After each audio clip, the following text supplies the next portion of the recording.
Bonjour à toutes et à tous les amis, j'espère que vous allez bien, belle journée aujourd'hui. Je voulais vous remercier par avance d'aimer, de partager, de commenter, de souscrire. Si vous voulez une session privée, vous pouvez m'envoyer un email. Et je vous remercie infiniment pour vos dons, je sais qu'ils vous seront retournés au centuple. C'est l'archange Gabriel qui nous expliquait que c'est une très bonne intention de penser que tout l'argent qu'on donne, l'argent qu'on dépense, l'argent qu'on investit, va travailler pour nous revenir au centuple, comme tout l'argent que l'on reçoit, qu'on ait l'intention que ça soit retourné au centuple par rapport à tous les gens qui les sources, en réalité c'est une source, une énergie, comme tout le reste. C'est juste que je discutais un petit peu de cette idée de la pénurie qui a été créée par le serpent pour emprisonner l'humanité. Je voulais aussi dire, en réalité, il faut vraiment, l'essence c'est d'aimer le premier créateur, d'aimer la source de toute la vie. Au plus on arrive, parce que sa nature réelle c'est l'amour, et c'est vraiment notre nature réelle et véritable. Moi j'ai bien compris aussi que je suis au service de Allah. Mais Allah, la volonté de Allah et la volonté du Père universel, la volonté de Jéhovah sont les mêmes choses. C'est aligné, il n'y a qu'une seule vérité, un point de liberté, un Dieu, un Dieu, une vérité, un point de liberté. Et donc, personnellement, je sais que je suis un messager ici, je suis une sorte d'ambassadeur, mais on l'est tous. À partir du moment où on reprend conscience de notre nature christique, comprendre le Christ n'est pas un individu. Jésus est un individu, son nom Sananda ou Joshua, ou il a de nombreux noms, le Christ Michael, dans différentes dimensions. Mais en réalité, la nature du Christ, c'est la nature de l'enseignant, c'est celui c'est l'unité avec Dieu, c'est celui qui a réussi à s'unifier avec Dieu, et donc on a tous cette nature christique, et c'est vraiment ce que l'on cherche à développer. Et savoir que l'esprit est toujours prêt à aider, seulement il faut apprendre à demander, pour trouver la bonne action, l'action juste. Et on doit élever notre conscience, on continue à élever notre conscience. On peut prendre des fois, on a l'impression de reculer, mais on ne recule pas en réalité. On est toujours en train de progresser, et notre conscience donc évolue quand on est réveillé, mais notre âme aussi évolue. Progressivement, pendant la nuit, notre âme, elle atteint toujours des niveaux supérieurs, et elle est toujours de plus en plus efficace dans son travail. On a une double vie qu'on ne connaît pas. Quand on dort, on n'a pas l'esprit critique. Donc, il y a toutes sortes de choses que l'on peut faire seulement quand on est endormi. C'est un petit peu, on doit retourner à notre source. Parce que donc il y a l'archange Michael aussi qui expliquait un petit peu, la vie c'est un peu comme un immeuble selon les plans d'âme. Bon, après ça je peux développer un peu mes propres idées par rapport à ça. C'est-à-dire qu'on doit maîtriser un étage avant de pouvoir arriver à l'étage d'au-dessus. Il y a certains plans d'âme, on a un immeuble de 5 étages, 6 étages. On a prévu d'aller comme ça. Et puis on peut aussi avoir un gratte-ciel, on a prévu avec 50 étages.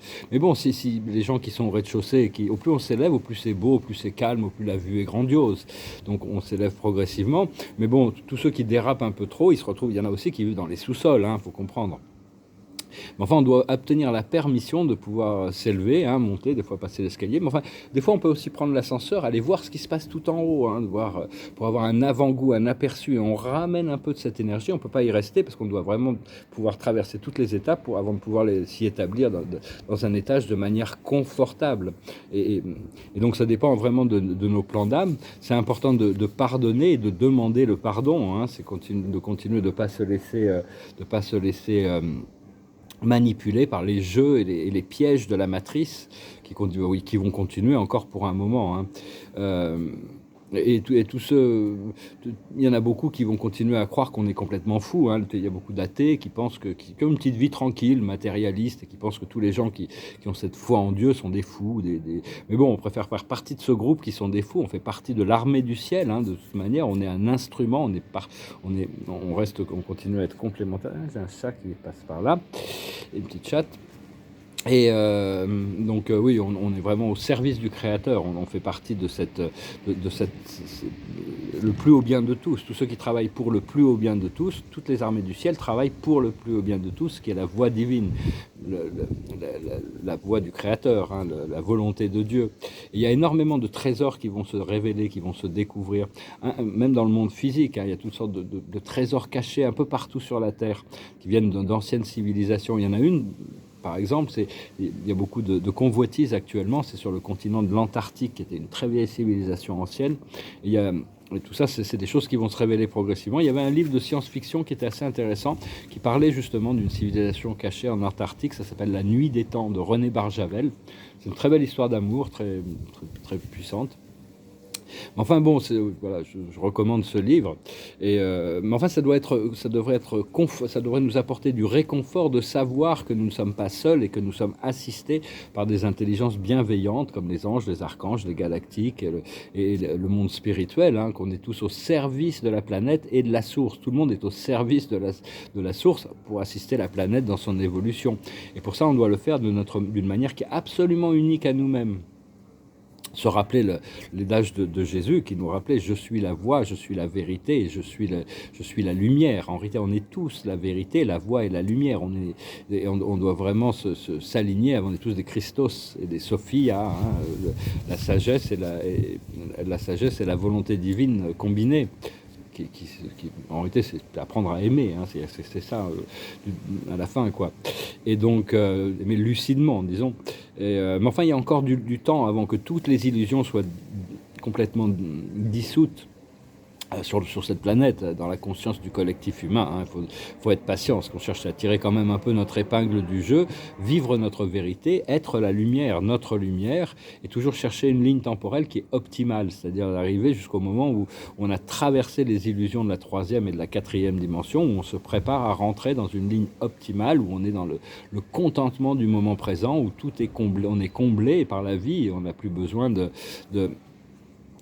projeter ou bon, personnellement, j'ai hâte de pouvoir mettre ces 5 dernières années derrière moi, hein, parce que ça a été quand même énormément de tests, ça a été très très très difficile, parce que cette journée, ce voyage dans la 5e dimension, c'est pas un voyage géographique, c'est un voyage vibratoire, du matériel au spirituel, enfin au morantiel, qui nous guidera au spirituel après. Mais bon, puis cela dit, là, on prépare un voyage avec des amis ici. Là, je fais des voyages initiatiques. On va aller sur la planète Vénus. Quand on va sur Vénus, il n'y a pas ces problèmes de dualité. C'est une planète de la 6e dimension.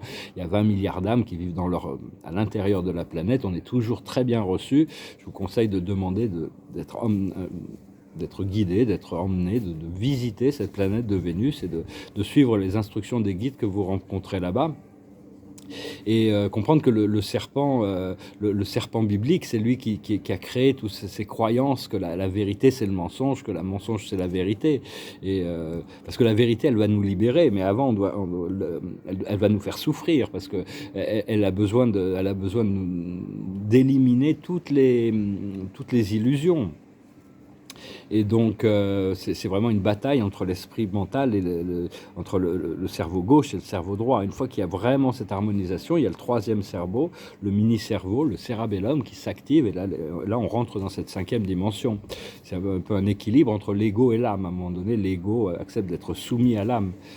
Mais l'âme est un peu indifférente, n'a pas d'état d'âme. L'âme, elle a un programme, elle va s'y tenir. Elle change pas, elle évolue, mais elle change pas d'avis. Elle a un programme.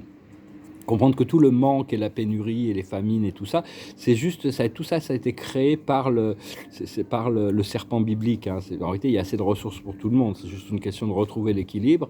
Et tout le monde est sous l'emprise hypnotique de ce serpent biblique. Même les riches, enfin pas tous peut-être, mais même des gens très riches, ils ont tout, mais ils en ont toujours besoin de plus. Hein. Donc c'est un petit peu, c'est toujours un manque, parce que même si on a tout et qu'on n'a pas l'impression d'être comblé, ça veut dire que quelque part on vit dans le manque, on vit dans la pénurie. Donc la vérité, c'est vraiment se connaître soi-même et connaître ce qui se passe au niveau de notre cœur, continuer à utiliser le prana pour rentrer dans ce flow, hein, se libérer progressivement. Et bon, on continue à prier pour notre libération et de pouvoir assister le monde dans ses projets de liberté aussi, hein, parce que bon, ça va faire boule de neige. Au plus on est libéré, au plus on peut assister le monde aussi dans son programme de libération. Alors, je vais tirer quelques cartes, chanter une chanson. Alors, j'ai ces cartes sous la main, c'est des cartes qui adressent un peu des paramètres des vies passées.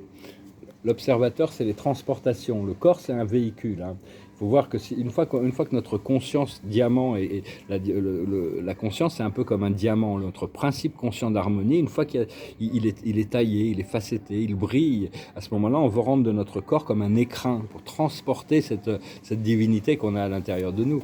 La plus haute sagesse, c'est l'Asie. Ici, c'est le Bouddha, c'est la sérénité et la lucidité. Ce que l'on doit comprendre, c'est l'amour non partagé. On doit pouvoir être serein. On doit accepter que l'amour, s'il est inconditionnel, il n'a pas besoin d'être partagé. Donc, et accepter que des fois, là, on peut aimer certaines personnes où c'est pas réciproque, ça veut dire que c'est des catalyseurs pour notre éveil. Donc il faut arriver à continuer à aimer inconditionnellement tout en gardant quand même un certain sens de l'équilibre. Ce qu'il faut faire, c'est se libérer de l'emprisonnement et de l'esclavage. Toute cette matrice est vraiment, c'est une planète prison quand même, hein, prison de la conscience, et tout c'est une question de conscience. Donc la porte est ouverte en réalité, on a juste besoin de sortir de cette caverne de Platon pour aller voir la lumière du soleil, la lumière de l'amour, la lumière de Dieu. Et se laisser guider. Et l'aboutissant, c'est l'Égypte, c'est la connaissance transcendantale, c'est les halls de la menti, le retour à la conscience, que la connaissance des vies passées, toutes ces choses-là. Hein. Il y a beaucoup de connaissances qui vont se révéler très rapidement. Ça va venir comme ça doit venir, mais on a tous notre vérité, notre connexion. On doit accepter que de lâcher prise de beaucoup de nos inquiétudes, de les remettre à Dieu, de les remettre aux archanges, d'appeler nos guides, de faire appel au monde spirituel quand on en a besoin, tout en sachant que bon, à la fin, on sera assez responsable pour pouvoir gérer toutes ces situations par nous-mêmes. Cela dit, on rentrera à un moment donné dans un espace de conscience collective où on sera toujours assisté, on aura toujours le miroir de conscience supérieure qui nous reflèteront des aspects encore plus profonds par rapport à chaque situation. Tout est vraiment dans les détails, hein. Tous les détails sont importants.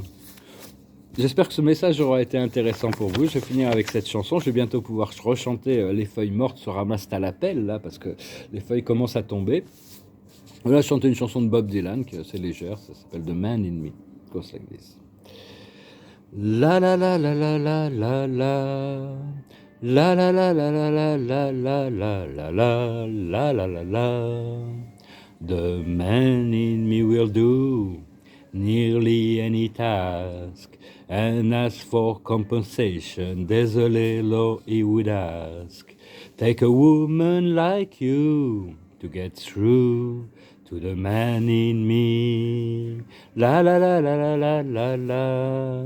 La la la la la la la la la la la la la la. Storm clouds are raging all around my door. I think to myself I might not take it anymore. Take a woman like your kind to find the man in me. But oh, what a wonderful feeling just to know that you are near. Set my heart a-reeling from my toes up to my ears. The man in me will hide sometime to keep from being seen, but that's just because he doesn't want to turn into some machine. Took a woman like you to get through to the man in me. La la la la la la la la. La la la la la la la la la la la la la la. Voilà, bah écoutez, je vous remercie encore. Hein. N'oubliez pas d'aimer, de partager, de commenter, de souscrire. Encore une fois, merci pour vos donations. Et si vous voulez une session privée, n'hésitez pas à m'envoyer un email. Et la carte de la journée, et bon, on va finir avec la carte, c'est l'autre jeu que j'ai sous la main là actuellement, c'est le roi de Raphaël. Le roi de Raphaël, ici, ils disent il est chaleureux, généreux, honorable et raffiné. C'est vraiment le roi de coupe, c'est la grâce manifestée. Hein. Ici, il porte le trident de Neptune. Hein. C'est Raphaël, c'est le grand guérisseur, c'est un ami fidèle avec qui on travaille. Les archanges sont des collaborateurs qui nous assistent à renforcer notre énergie par rapport à tout le travail spirituel auquel on fait. Et il nous dit, oui, vous pouvez faire confiance. Capacité d'accomplir plusieurs choses à la fois. Donner libre cours à vos passions artistiques. Donc vraiment, la créativité, là, on va revenir sur des nouveaux flots, hein, des nouvelles inspirations, et on va pouvoir... ça va être vraiment très excitant. Là, je sais que ce que le monde spirituel, le monde intérieur me révèle est vraiment très excitant. Ça va être très agréable. Hein. Il faut éviter les doutes en attendant, hein, parce que bon, il y a tout un procédé qui nous prépare à tout ça. Je vous salue, je vous remercie, je vous souhaite une excellente journée. À bientôt.